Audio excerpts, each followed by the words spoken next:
વડાપ્રધાન નરેન્દ્ર મોદીના મન કી બાત કાર્યક્રમના રવિવાર 110મા એપિસોડને ભરૂચ જિલ્લા ભારતીય જનતા પાર્ટી દ્વારા સમૂહમાં ભરૂચ લોકસભા મધ્યસ્થ કાર્યાલય ખાતે માણવાનું આયોજન કરાયું હતું।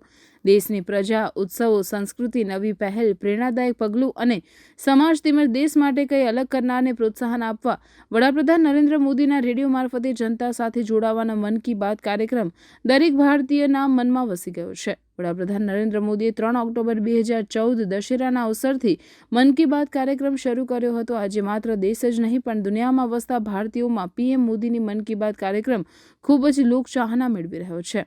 ભરૂચ જિલ્લા ભાજપ દ્વારા મન કી બાતના 110મા એપિસોડને કોલેજ રોડ લોકસભા મધ્યસ્થ કાર્યાલય ખાતે વન અને પર્યાવરણ મંત્રી મુકેશ પટેલની ઉપસ્થિતિમાં નિહાળવા, સાંભળવા અને માણવામાં આવ્યું હતું, જેમાં ભરૂચના ધારાસભ્ય રમેશભાઈ મિસ્ત્રી, જિલ્લા પ્રમુખ મારુતિસિંહ અટુદરિયા, મહામંત્રી નિરેલ પટેલ, શહેર પ્રમુખ પ્રકાશ પટેલ, દિવ્યેશ પટેલ, નિશાંત મોદી, ધર્મેશ મિસ્ત્રી, પાલિકા પ્રમુખ વિભૂતિબેન યાદવ સહિત મોટી સંખ્યામાં આગેવાનો જોડાયા હતા। ભરૂચ જિલ્લાના 1341 પૈકી 1100 બૂથો પર મન કી બાત કાર્યક્રમના 110મા એપિસોડને તમામ કાર્યકરોએ નિહાળ્યો હતો।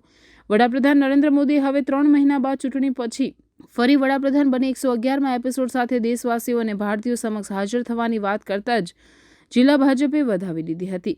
110મા એપિસોડમાં વડાપ્રધાને માર્ચમાં મહિલા દિવસ નિમિત્તે ડ્રોન દીદી સાથે વાત કરી નારી શક્તિ અને દેશના વિકાસમાં મહિલાઓના યોગદાનને બિરદાવ્યું હતું। સાથે જ ભારત એક વિચાર યાત્રા અને વિવિધતામાં એકતાની ભૂમિકા પ્રાણ સ્થાને રહેલ સંસ્કૃતિ પર મન કી બાત કરી હતી।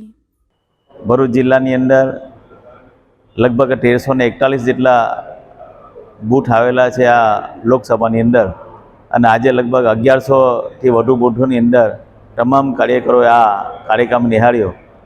આજે મધ્યસ્થ કાર્યાલયની અંદર અહીંના સાથી ધારાસભ્ય શ્રી રમેશભાઈ અને જિલ્લાના પ્રમુખ શ્રી મારુતિસિંહ અને સૌ કાર્યકરો સાથે આજે ખૂબ મોટી સંખ્યાની અંદર આજે દેશના વડાપ્રધાન નરેન્દ્રભાઈ મોદી સાહેબનું મન કી બાત કાર્યક્રમ અને 110મો એપિસોડ નિહાળવાનો આજે અહીંયા મોકો મળ્યો છે।